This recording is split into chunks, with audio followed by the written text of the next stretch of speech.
تم کیا سمجھتے ہو گناہ کرنے والوں، خدا کے غضب کو چیلنج کرنے والوں، کیا سمجھتے ہو جن کی شکلیں قرآن کہہ رہا ہے کہ ہم نے سور اور بندر کی طرح کر دی تھی؟ وہ کون لوگ تھے؟ وہ پٹھان کے بچے تھے، وہ مغل کے بچے تھے، وہ شیخوں کے بچے تھے۔ کس کے بچے تھے؟ تو یہ پتا ہے کس کے بچے تھے؟ وہ مغل نہیں تھے، وہ پٹھان نہیں تھے، وہ شیخوں کے بچے نہیں تھے۔ جن کی صورتی اللہ نے سور اور بندروں کی طرح کی وہ انبیاء کی اولاد میں سے تھے۔ اللہ قرآن اٹھا باضابطہ ان کا نسب پہلے بیان کیا۔ بے شک وہ بنی اسرائیل تھے۔ اور بنی اسرائیل کون ہے؟ اسرائیل حضرت یعقوب کا لقب ہے، اور بنی اسرائیل مطلب اولاد یعقوب، اولاد یعقوب، اللہ اکبر۔ اور اولاد یعقوب کا مطلب کیا؟ یہ بنی اسرائیل اور یعقوب علیہ السلام کا سلسلہ نسب کیا؟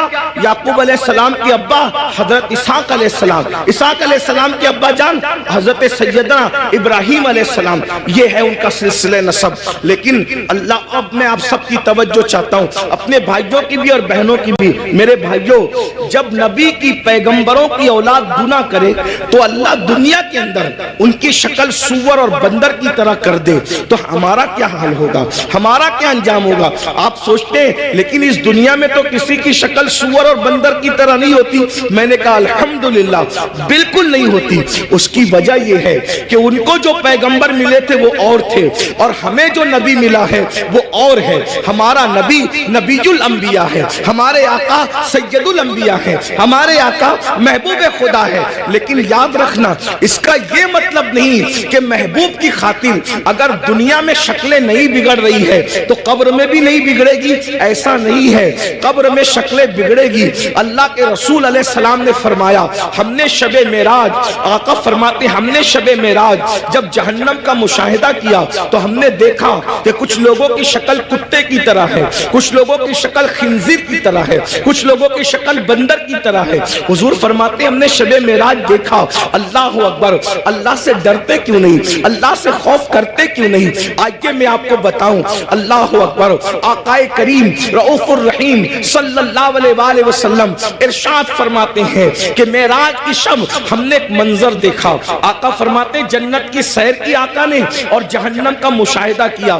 دیکھو یہ باتیں ہمیں نہیں پتا ہے، جس دن پتہ چل جائے گی اس دن ہمیں احساس ہوگا، اور ہمیں یقین ہے ہماری قوم کو جب کوئی بات پتہ چلتی ہے تو وہ اس پر عمل کرتے ہیں، کیونکہ اس پر قرآن کی نص موجود ہے، وَذَكِّرْ فَإِنَّ الذِّكْرَى تَنفَعُ الْمُؤْمِنِينَ، کہ مومنوں کو نصیحت کرو کہ نصیحت مومنوں کو فائدہ دیتی ہے۔ یہ اتنے نوجوان داڑھی کیوں رکھ رہے ہیں؟ یہ کسی نہ کسی خطیب کی گفتگو کا اثر ہے۔ بہت سارے جوان نماز کیوں پڑھ رہے ہیں؟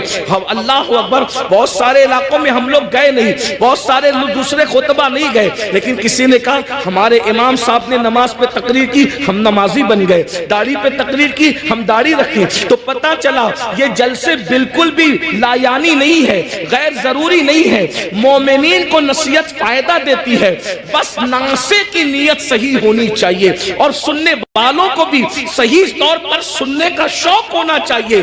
اب آئیے ذرا تھوڑا سا دل کے کانوں سے سن لے۔ آپ نے گزشتہ مہینے کے اخیر میں معراج مصطفیٰ تو سنا ہوگا، لیکن معراج کا ایک حصہ ذرا ہم سے بھی سن لے۔ اللہ اکبر، آقا کریم صلی اللہ علیہ وآلہ وسلم ارشاد فرماتے ہیں کہ معراج کی شب ہم نے کیا دیکھا؟ اللہ اکبر، جب جہنم کا مشاہدہ کیا۔ مشاہدے اور سیر میں فرق ہے، جنت کی سیر کی ہے، جہنم کا مشاہدہ کیا ہے۔ اللہ اکبر، تو فرماتے ہیں خون کا دریا تھا، پیپ کا دریا تھا، اور اس میں ایک بندہ تیر رہا تھا۔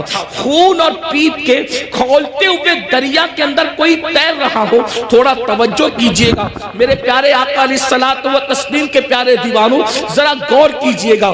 اگر اپنے آپ سے محبت ہے اور اپنے نبی کی باتوں پر یقین ہے تو یہ باتیں میری نہیں ہے، نبی کی ہے، یہ باتیں مصطفیٰ جان رحمت صلی اللہ علیہ وآلہ وسلم کی ہے۔ ذرا غور کرو، ماں اور بہنوں کی بھی توجہ چاہتا ہوں۔ یاد رکھنا، کسی کی بھی بات میں شک کرو گے تو کوئی نقصان نہیں ہوگا، لیکن اپنے نبی کی بات میں شک کرو گے تو ایمان بھی ہاتھ سے جا سکتا ہے۔